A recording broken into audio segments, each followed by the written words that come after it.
Buenos días, mi nombre es María del Pilar Contreras Domínguez, soy estudiante de Ingeniería Civil de la Universidad de Sucre y en el día de hoy les hablaré un poco del proyecto final de la materia de Vías 1, el cual consiste en el diseño geométrico de una carretera. Mi trabajo fue en conjunto con mis compañeros Juan Guerra, Adriana Álvarez, Angie Julio y Anua Rivera, en acompañamiento de la docente Juliet Pérez.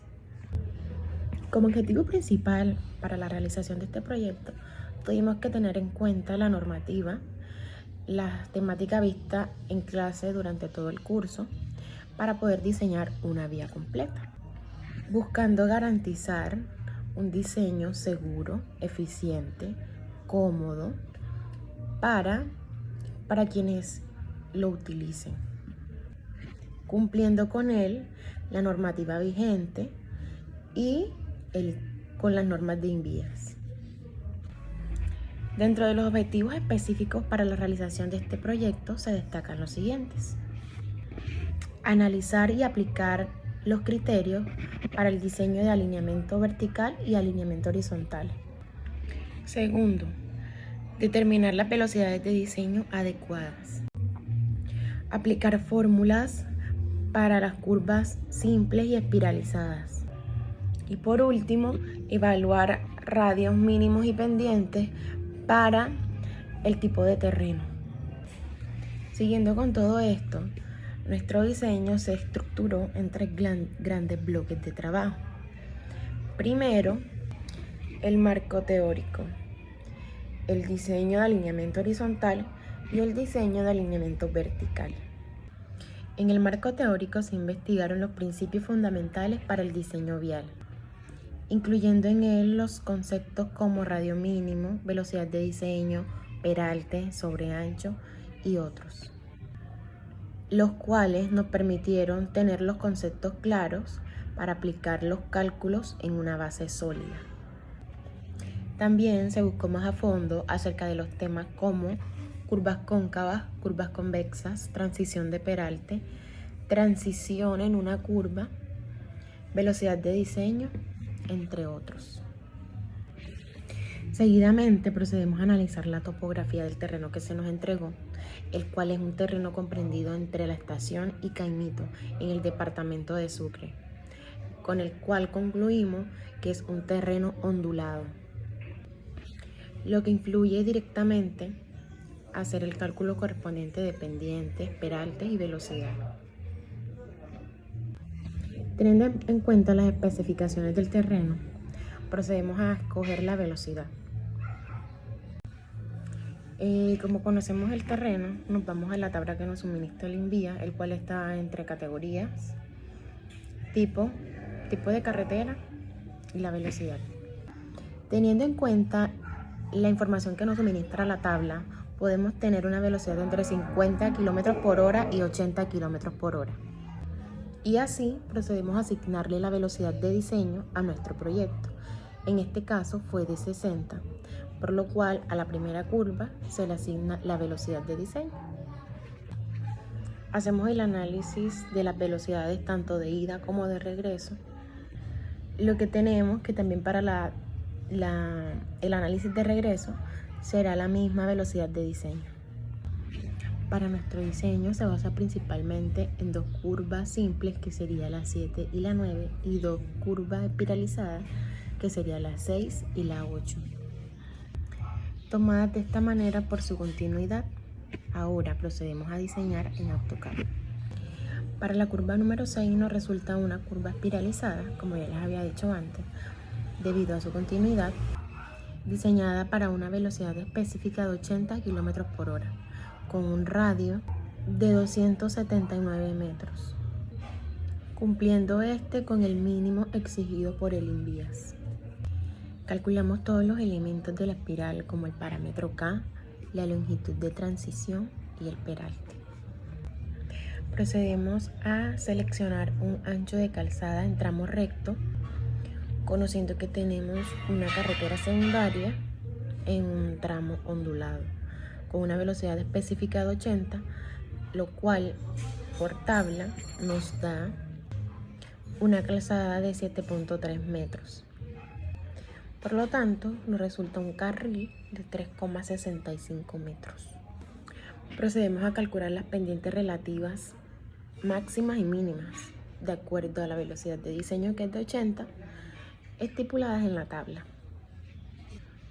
conociendo obviamente el ancho del carril, por lo que tenemos para el máximo 0.50 y el mínimo sería 0.1 por el carril. Una vez se elija la velocidad específica de diseño, otorgamos un radio que se ajuste al terreno. Como también es necesario calcular el peralte, el cual lo analizamos de la tabla, ya que este garantiza la velocidad y la seguridad en la curva. Como no hay un peralte estipulado para ese valor, lo interpolamos, lo cual nos da un peralte de 7.748%. Procedemos a calcular el azimut de la tangente de entrada y la tangente de salida. Calculamos el ángulo de deflexión principal. Procedemos a calcular el LE mediante todos los criterios. Criterio de Smirnov, de Shor, de Barnett. De acuerdo al criterio de transición de peralte, estética y de acuerdo al parámetro de la espiral, para la cual seleccionamos un LE de 70 metros.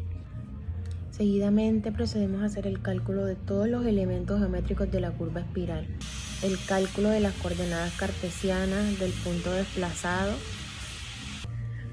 Se procede a sacar las abscisas de interés, se hace el cálculo de las deflexiones, se adopta un bombeo del 2%, asumiendo que la superficie de rodadura es asfáltica. Se procede a hacer el cálculo de las cotas de borde y por último se hace la carretera. Para la curva 7, por su parte, nos resultó una curva simple.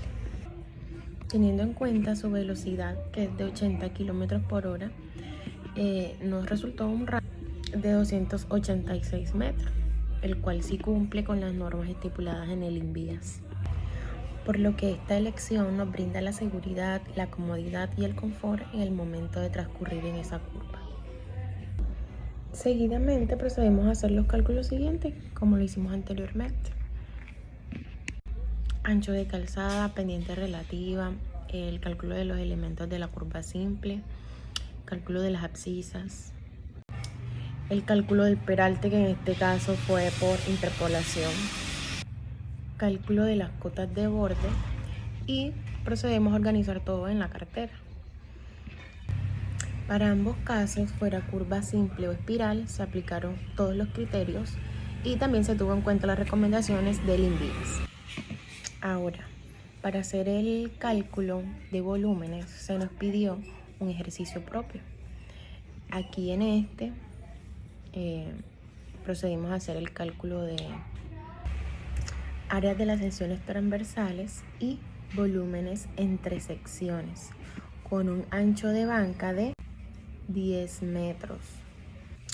Los resultados obtenidos los ubicamos en la cartera, que está constituida por abscisas, chaflanes izquierda y derecha, áreas y volúmenes. Para la parte posterior se tiene el resultado de áreas y volúmenes totales. Análisis en vías rurales y en vías urbanas. Para esto analizamos el tramo comprendido entre la ruta Chinú y Sampuez, visualizando en ella una curva horizontal hacia la izquierda, contando con las señalizaciones permitidas, límites de velocidad, restricciones de adelanto, etc. En el sector conocido como la troncal de Occidente, en el tramo 14, encontramos una curva convexa. Esta curva pertenece al sector entre Sincelejo y Sampuez. Este diseño nos permite una circulación fluida y segura, sin restricciones, ya que no hay tránsito en el sentido contrario. Para el análisis de las curvas urbanas, analizamos la curva situada en la vía Cincelejito, 50 metros antes de la Clínica La Concepción. La vía tiene una velocidad permitida de 40 km/h, va en un solo sentido, con la berma únicamente al lado derecho. Esta también cuenta en ambos lados con la división de barandas, la cual nos protege, favoreciendo la seguridad tanto del conductor como de los peatones. Y como parte final de este proyecto se nos pide investigar sobre diagramas de masa, el cual es una herramienta gráfica que nos permite analizar y planificar el movimiento de materiales, sea roca, tierra, etc., representando la acumulación de materiales excavado o rellenado. Dentro de sus características principales, primero, ejes del diagrama. Segundo, curvas del diagrama. Tercero, pendiente de la curva. El diagrama de masa tiene una utilidad crucial en el diseño vial. Por lo tanto, sus principales aplicaciones son las siguientes: balance de corte y relleno, optimización del transporte de material, cálculo de distancias económicas, ayuda en el diseño geométrico, reducción del impacto ambiental, como también la planificación general del proyecto. Seguido de esto se nos pide un ejemplo o un ejercicio que posteriormente se le anexa. Como conclusión, nos damos cuenta y podemos aprender que los diagramas de masa son necesarios para optimizar costos, garantizar la herramienta constructiva, reducir el impacto ambiental, facilitar la planificación del movimiento de tierras, garantizando con esto la economía, la eficiencia y cuidando el medio ambiente. Como experiencia personal, para mí este proyecto significó una experiencia invaluable, un conocimiento amplio acerca del diseño vial, conocer la importancia de la norma, aplicar todo el conocimiento en un contexto real, enfrentando desafíos como lo fue el terreno, criterios, la normativa, etc.